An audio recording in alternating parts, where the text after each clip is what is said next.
Live from San Diego, this is the Fox 5 Morning News at 7. The One Ring scam returns to the U.S. in a big way. Cybersecurity advisor Scott Beck is here with how we can protect ourselves. Good morning, and thank you for being here. Well, thank you for having me, because this is a huge problem. It really is, because the FCC just came out with a warning because it's called the One Ring Robo scam. It's come back. It's a huge problem. Can you explain what that is? Sure. So it first happened in 2013, and it kind of went away for a while, but it's back big. Last month, they're reporting reports up to 4.8 billion phone calls. We're talking like 163 million every day in April. Crazy. And the whole goal of these calls is to try to get you to call back so they can ring up long distance charges or toll-free or toll numbers. Like, it's almost like you're dialing a 1-900 number. So their whole goal is to try to pique your interest, get you to call back, and then try to hold you on the line as long as possible. And so essentially you are paying for these calls. Exactly. Okay. So they can spoof or pretend to be from any number. And the current round that we're seeing is coming from West Africa, a 222 telephone number. Okay. But it's very important to realize it could come from any number. This is the current round, but as more criminals go, hey, there's a lot of money to be made, sure, they can start changing that around quite a bit.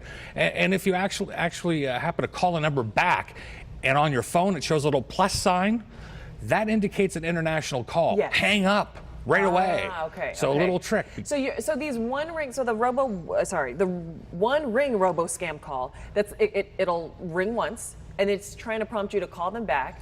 But then what if you're getting, but there's still a possibility that you're getting robocalls anyway that will ring just all the way through. Correct. Well, usually the scam is they're using human nature against us. So they'll try to call later in the evening or overnight, because we don't get good calls overnight, right? Sure. So when that phone rings, people wake up from their sleep and they go, oh, something bad's happened. Right. They'll tend to call that number back. So they're playing on our human nature to try to get us to take that response. And if you call back, you could get, there's been cases of a live person answering going, sorry, I can't hear you. Can you speak up? Sure. Try to drag you on longer.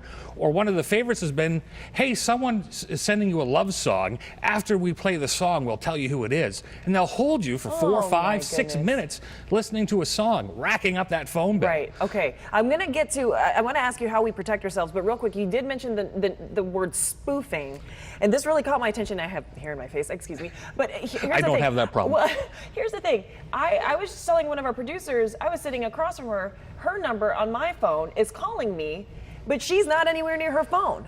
Yeah, so with spoofing, there's technology out now. So if I want to pretend to be you and I knew your number, I could be you. I could be anyone I want in the world, and that's the scary thing now with the technology. So right now we're seeing this round coming from 222. It's only a matter of time before we start seeing San Diego phone numbers making these dials as well, which is going to make it very important that if you try to call a number back and you see that plus sign come up, get off the phone. Okay, so the ways that we can protect ourselves, you say don't answer a call from an overseas number especially if you don't know anyone who might be overseas. If you don't know anyone overseas, why would you answer the call, and why would you call it back? Just don't do it. Okay.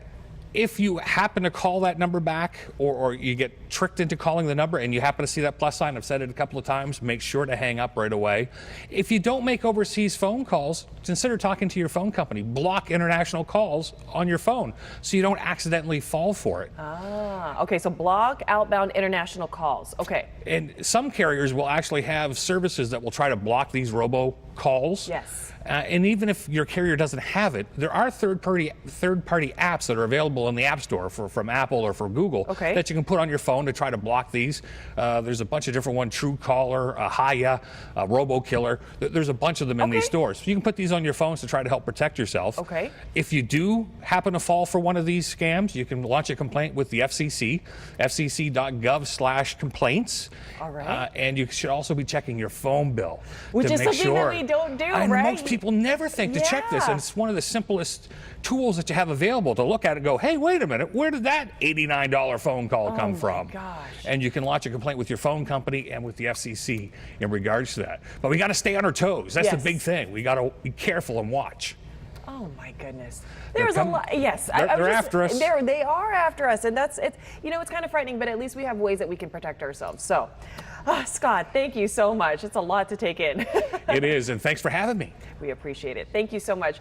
Chrissy Russo, you heard Time him. now for your morning weather, powered by Oh, Jerome's she has a- Dream Shop. May I ask a question, please? You certainly can. So check this out, Scott. Yesterday, I got a call from an 858 number, and it was, automatic. It was somebody had recorded. This is calling to confirm your doctor's appointment, your allergy appointment with some I don't have an allergy appointment tomorrow or today, and if you are not going to be there, call us back at this number. Oh. And that was I just hung up. The scams are going to keep changing them because it's a business. It's for profit. That's what they're doing. And as soon as someone makes a little bit of gangway with it, the other gangs will look at it and go, oh, how can we improve upon this? And it's constantly evolving. It's a business, and we have to realize that cyber criminals and cybercrime, it's a business. And you're right, they're going to keep coming with different aspects to try to fool us. It was interesting because it would seem reasonable to like call us back, but it was like you didn't have any other choice. You know, usually when you get these calls, it's like, okay, if you're going to do this, then, you know, push that. It was like everything was called back. Interesting. I mean, they're sneaky. Yeah. All right, let's get to it. We are, under rainy conditions.